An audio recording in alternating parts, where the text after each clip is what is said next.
Bienvenue. Alors, on va tout de suite mettre de côté ce qu'on pense savoir sur l'IA grand public. Aujourd'hui, on plonge dans le monde à haut risque de l'intelligence artificielle industrielle. C'est un domaine où une erreur, ce n'est pas juste un bug, non, ça peut avoir des conséquences bien plus graves.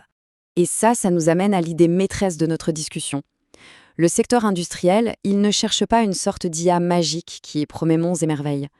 Ce dont il a vraiment besoin, c'est d'une architecture certifiée.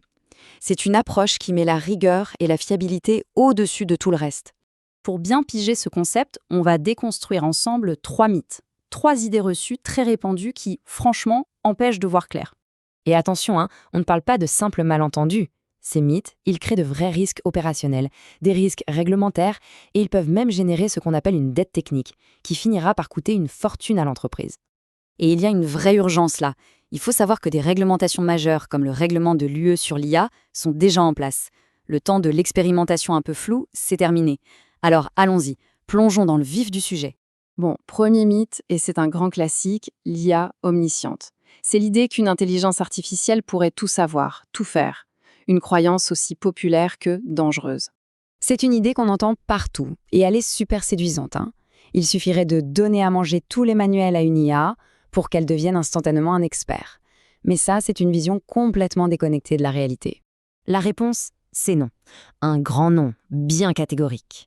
Dans des environnements industriels, une toute petite erreur peut avoir des conséquences désastreuses. On ne peut tout simplement pas se permettre l'approximation. Voilà le point crucial, vraiment. Les conséquences ne sont juste pas les mêmes. Une hallucination de l'IA dans un logiciel de bureautique, au pire, c'est une faute de frappe. C'est agaçant.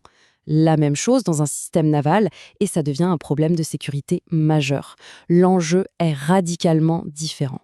Heureusement, il y a une solution architecturale à ça, le RAG, pour génération augmentée par récupération. C'est une approche qui contraint le modèle. Il ne peut répondre qu'en se basant sur des informations qui existent, qui sont vérifiées dans des documents certifiés. On met fin aux inventions. Concrètement, comment ça marche? C'est simple et c'est très clair. Le système reçoit une question. Il va chercher la réponse, mais uniquement dans les sources qui ont été validées. Et si l'info n'est pas là, eh bien, il ne l'invente pas. C'est tout. Cette conception, elle garantit la fiabilité et elle empêche des fabrications qui pourraient être très dangereuses. Allez, on enchaîne avec le deuxième mythe, qui est tout aussi critique.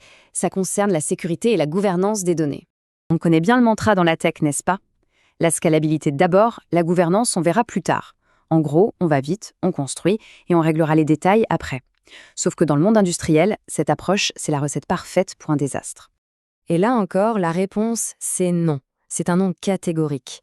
Attendre pour mettre en place la gouvernance, c'est un peu comme vouloir construire un gratte-ciel sans faire les fondations. Ça ne tient pas.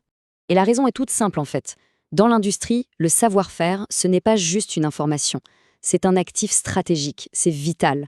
La mentalité du « on avance vite et tant pis si on casse des trucs », elle est juste incompatible avec la protection de ce savoir. Alors, ce qui est super intéressant, c'est la solution qu'on peut apporter. Utiliser une identité numérique qui repose sur la blockchain, ce n'est pas un gadget pour faire à la mode. Pas du tout. C'est un outil ultra pratique pour créer une chaîne de contrôle qui soit à la fois sécurisée et vérifiable. Donc, pour être très concret, cette architecture, elle permet de créer une chaîne de traçabilité qui est infalsifiable. On sait précisément qui a accédé à quelle information, à quel moment et avec quelle autorisation. La gouvernance, ce n'est plus un truc qu'on ajoute à la fin. Non, elle est intégrée au cœur même du système. Et on arrive au troisième et dernier mythe, celui de la procrastination réglementaire. Cette idée très dangereuse que la conformité, ça peut attendre. Ah ça, c'est la petite musique qu'on entend tout le temps. Bon, on commence maintenant et on s'ajustera en 2026. On repousse la mise en conformité en se disant que les échéances, elles sont encore loin. Sauf que c'est une supposition super risquée. Attendre, ce n'est pas une stratégie. C'est jouer avec le feu.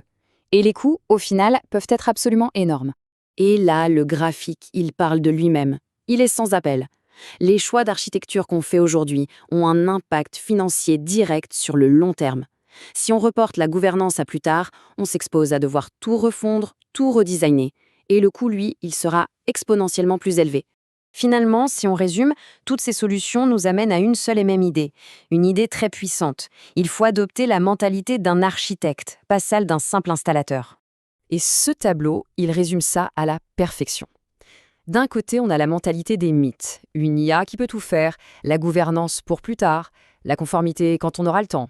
De l'autre, la mentalité de l'architecte, des réponses qui sont basées sur des preuves, une traçabilité vérifiable et une conformité qui est pensée dès le départ, par conception.